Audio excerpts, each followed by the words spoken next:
Mike, what was your time like in California? I think it was back in January with Nico.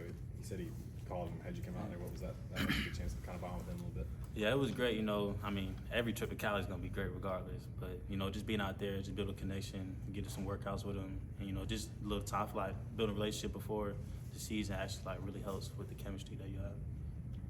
Mike, how did you handle last year's sort of waiting for your turn to get out there? It was definitely a tough situation I had to go through. But in life, you always have to go through challenges, and them challenges build you for the next moment. So just looking forward for the future it has for me, and planning on making a big one. What do you think you learned during that time of having to wait that could help you out this upcoming season? Say that one more time. What do you think you learned during that time of having to wait your turn that could help you this upcoming season? I really learned pretty much just the game because it's totally different from high school. So just, having Brew and Dante in front of me and teach me the ways and actually, getting there a little bit and learning like how the game is really gonna be played at such a high level was really good to help me, my mental.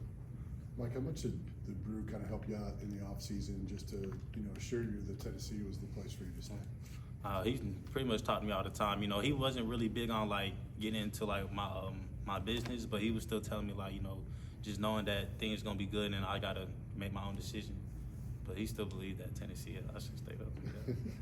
You obviously need to be a big part of this offense this year. How do you want Nico to perceive you in your role in this offense? I want to perceive me as just a guy that he can go to. Like, it's not even like a second thought about it, or like pretty much just in any situation knowing that you got somebody else out there that thinks just like you to be able to make those plays. Are you practicing at all the different wide receiver positions right now? Are you cross training or are you staying on the outside? Yeah, just outside right now. Yeah. You kind of talked about those few days where you weren't sure what you were going to do. What was that like? Was it pretty stressful? Did you try to get away from everything and clear your mind? What were those days like when you were kind of figuring out what your future was going to hold? Yeah, it was definitely stressful because that one moment can make a lot in terms of like your future. But it was just big time, so I kind of just backed away from everything, talked to my family a lot, and that was probably the best thing I could do. Coach Halsley said this year you've become more technical, I guess in route running or whatever. What did you think you needed to work on in that area for this season? High school route running and like college route running is like totally different. So having to really sell everything, because the defender you got going against you is just as good as you.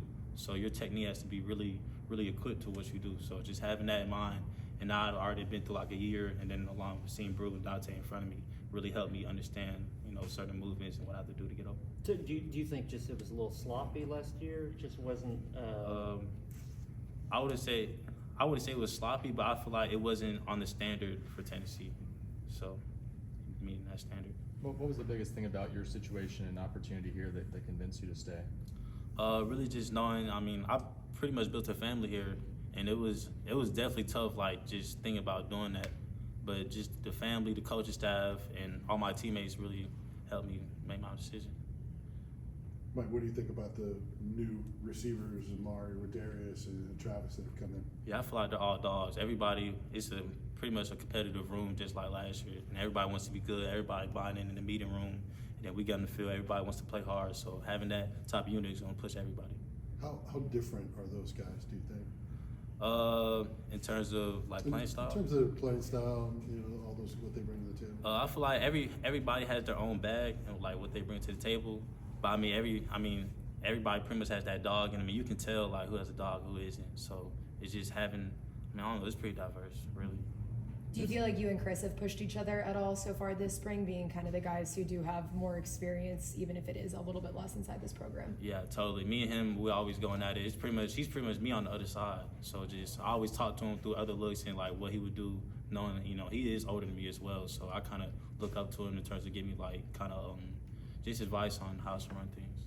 There's a handful of guys on this roster that were tagged as 5 stars coming out of high school.